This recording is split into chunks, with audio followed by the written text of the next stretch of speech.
দিনের পথে ডাকতেছে। মেয়েরা বাবার জন্য যেই পাগল, হাজারো সন্তান বাবার জন্য ওই পাগল না, ওই মায়া অন্তরে রাখে না। যার কন্যা আছে সে ছাড়া বুঝানো যাবে না। মেয়েরা বাবার জন্য যে কত আশেক। বাবা যদি একটু অসুস্থ হয়ে যায় ছেলেরা বিরক্ত হয়, এত অসুস্থ হসপিটালে কে নিবে, কিন্তু মেয়ে যখন শুনে খানা বন্ধ করে দেয়, পাগলের মতো দৌড়ায়। বাবার অসুস্থ খবর পাইয়া বলে আমি আর ঘরে থাকবো না। বাবায় কই বলে হসপিটালে, কয় দৌড়াও। ওই মেয়েটা বাবার কাছে যায়, বাবা এত কষ্ট পাইও না, কাঁদিও না। একটা মেয়ে বাবার জন্য এতটাই ফেদা, এতটাই মায়া মোহাব্বত নিয়ে চলে। একটা মেয়ে চায় তার কলিজাটা কাইটা বাবার জন্য দিয়া দিবে। ওই মেয়ে পাইয়া যারা খুশি না, তোমাদের কপাল বড় খারাপ। নবী বলেন একটা কন্যা পাইছো, একটা জান্নাতের মালিক হয়ে গেছো। দুইটা কন্যা পেয়েছো, দুইটা জান্নাতের মালিক হয়ে গেছো। আমার মায়ার নবী ওই চরিত্রহীন মানুষগুলোর জমিনে আইসা আমার নবী তাদের আলিঙ্গন করলেন, বুকে লাগাইলেন। তোমার আমার মতো সি কইয়া বেনামাজিরে তারায়া দেন নাই। আল্লাহর নবী ওরা গালি দেয়, নবী আরো কাছে যায়। ওরা লাত্তি দেওয়ার চেষ্টা করে, নবী আরো কাছে যায়। ওরা গালি দেয়, ওরা বদনাম করে, নবী প্রশংসা করে। ওরা জবান বন্ধ রাখে, বেজার হয়, নবী বারবার হাসি দেয়, আসো।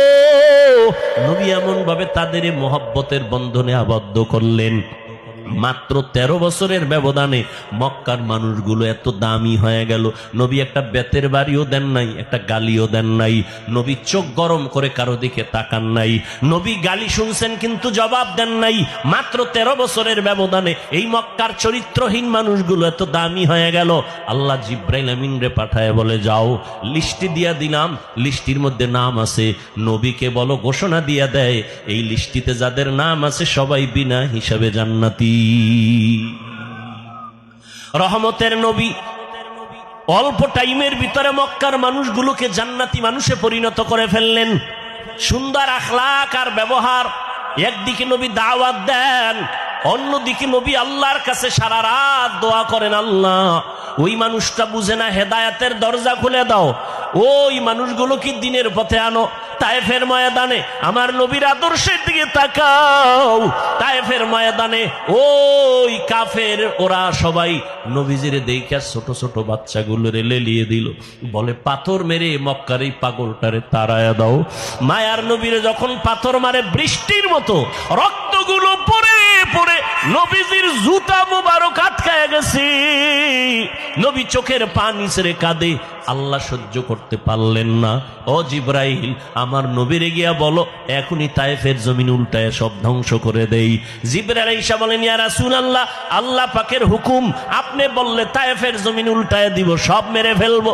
মায়ার নবী কাঁদেন আর বলেন, না না, এদের মারবা না, এরা চিনে না, এরা বুঝে না আমি মুহাম্মদকে।